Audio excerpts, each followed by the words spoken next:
La estela de Merneptah, figura 1 a continuación, es más famosa por su inscripción que enumera las conquistas de Israel y varias ciudades-estado canáneas o filisteas por parte del faraón egipcio Merneptah de la 19 dinastía. Está fechado convencionalmente entre 1213 y 1203 AC, pero con una fecha de cronología egipcia revisada, red, de algún momento entre 940 y 890 AC. Muchos arqueólogos consideran que esta es la única mención de Israel en los textos egipcios, pero un hallazgo mucho más reciente lo ha puesto en duda. La parte pertinente de la estela, que trata de Israel / Canaán, dice: Canaán está cautiva con toda aflicción. Ashkelon es conquistada, Geser se apoderó, Yanoam probablemente el área de Basán en la actual Siria y el área de los altos del Golán en el norte de Israel se hizo inexistente. Israel está devastado, sin semilla. 2 El nombre inscrito de Israel, figura 2 a continuación, generalmente se translitera como Isiriar o Isrir. Una estela problemática. La estela de Merneptah ha causado cierta vergüenza en la mentalidad del éxodo tardío de aquellos arqueólogos bíblicos convencionales y liberales que intentaron equiparar a Ramsés II como el faraón del éxodo. Para que Merneptah haya devastado a Israel 5 años después de su reinado, como dice la estela, Israel tendría que haber estado en Palestina durante su gobierno. Pero si Israel salió de Egipto solo 10 años antes de su ascensión al trono, ¿cómo sería necesario si el éxodo hubiera tenido lugar durante el reinado de Ramsés II? Todavía habrían estado vagando por el desierto en este momento, y continuaron haciéndolo durante otros 25 años. Para aquellos que aceptan un éxodo temprano, 1491 o 1446 AC, pero mantienen una cronología egipcia tradicional, el momento es todavía problemático.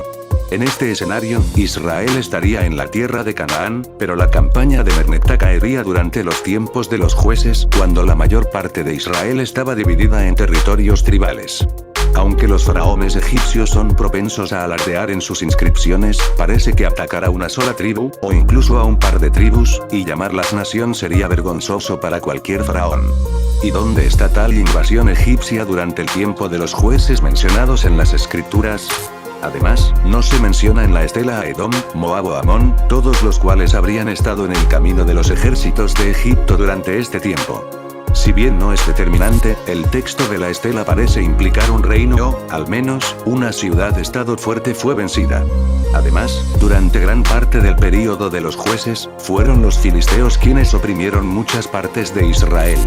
Si Egipto hubiera venido y aplastado a los filisteos, probablemente habrían sido vistos como un alivio bienvenido enviado por el Señor. ¿Quién es Merneptah? Una postulación interesante es que el faraón Merneptah de la 19 dinastía es el Shishak bíblico. El momento en Unrek es correcto. Se nos dice que Shishak, aunque solo saqueó Jerusalén, había conquistado muchas de las ciudades de Judá. 2 Crónicas 12:4. Su marcha a lo largo de la costa hasta Judá habría puesto a su ejército en contacto directo con los filisteos, que no amaban a Egipto y los atacaban con frecuencia. Quizás Shishak pensó que era un buen momento para acabar con la rebelión en toda la región.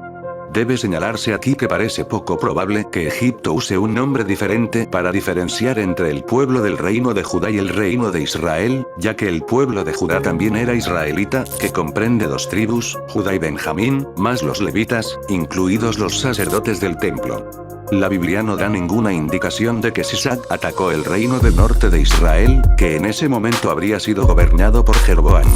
De hecho, Shishak bien pudo haber bordeado deliberadamente la tierra de Jeroboam, ya que Jeroboam, según 1 Reyes 11:40, se había refugiado con Shishak en Egipto hasta después de la muerte de Salomón, y, según la tradición, incluso se casó con una de las hijas de Faraón. No tendría mucho sentido que Shishak, que tenía muchos aliados, atacara el reino recién conquistado por Jeroboam, que sería mucho más útil como estado amortiguador aliado. Y aunque reconocemos que los faraones a menudo exageraban sus conquistas, la mención de la estela de devastado, desnudo de semilla tiene mucho sentido de Merneptah como Shishak a la luz de 2 Crónicas 11:23, que establece que solo 2 años antes de la invasión de Shishak, Roboam repartió a algunos de sus hijos por todos los distritos de Judá y Benjamín, en todas las ciudades fortificadas, y les dio abundantes provisiones y les consiguió esposas. Fueron estas mismas ciudades fortificadas las que Shishak destruyó, 2 Crónicas 12:4. Probablemente matando a muchos de los hijos del rey Roboam. Tenga en cuenta la redacción precisa de la estela. A diferencia de Ashkelon, conquistado, y Geser, tomado, y Yanoam, hecho inexistente, es decir, completamente aniquilado, Israel, reino de Judá, está simplemente desolado y desnudo de simiente real. Cuando se examina el texto bíblico de 1 Reyes 14 y 2 Crónicas 11-12, parecen corresponder notablemente bien con la estela de Merneptah. Otros dos posibles candidatos. David Rohl escribe mucho en su libro Exodus Myth or History sobre esto. Ha argumentado que la forma abreviada del nombre del trono de Ramsés era Shisa, que en la escritura hebrea temprana sería casi indistinguible de Shisak. También debe tenerse en cuenta que uno de los nombres de Nephti de Ramsés II, que significa el gobierno sobre el Alto y el Bajo Egipto, era Sheseb Netjeren Kepri, la imagen divina de Kepri, que los israelitas fácilmente podrían corromper a Shisak.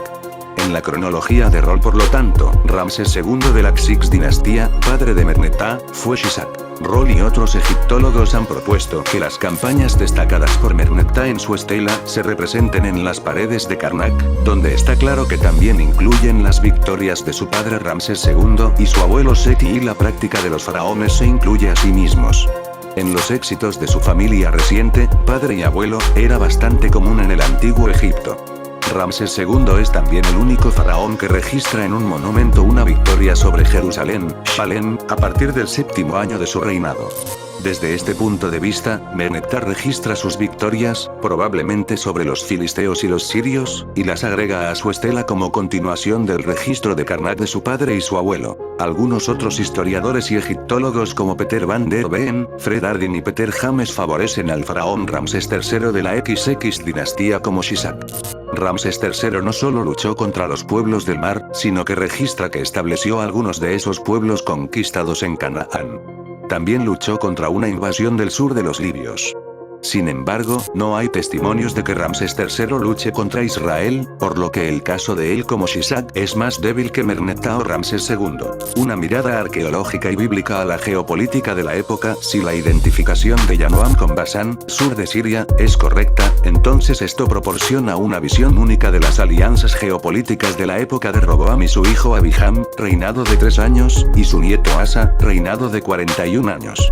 Suponiendo que el reino del norte de Israel fuera un aliado de Egipto y que Judá fuera a menudo un aliado de Siria durante este tiempo, 1 Reyes 15, 17, 20, el ataque a los filisteos, Judá y Basán, mientras evitaba atacar el reino de Israel, tiene perfecto sentido logístico desde una perspectiva militar.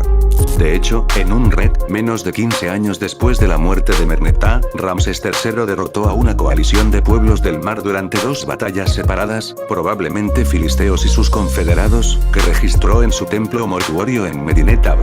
Si esta incursión militar en Judá es de hecho lo que se captura en la estela de Merneptah, entonces tenemos una excelente corroboración de que los escritores compiladores de los libros de Reyes y Crónicas escribieron sobre eventos recientes, y estaban al tanto de las situaciones geopolíticas que ocurrieron durante su vida.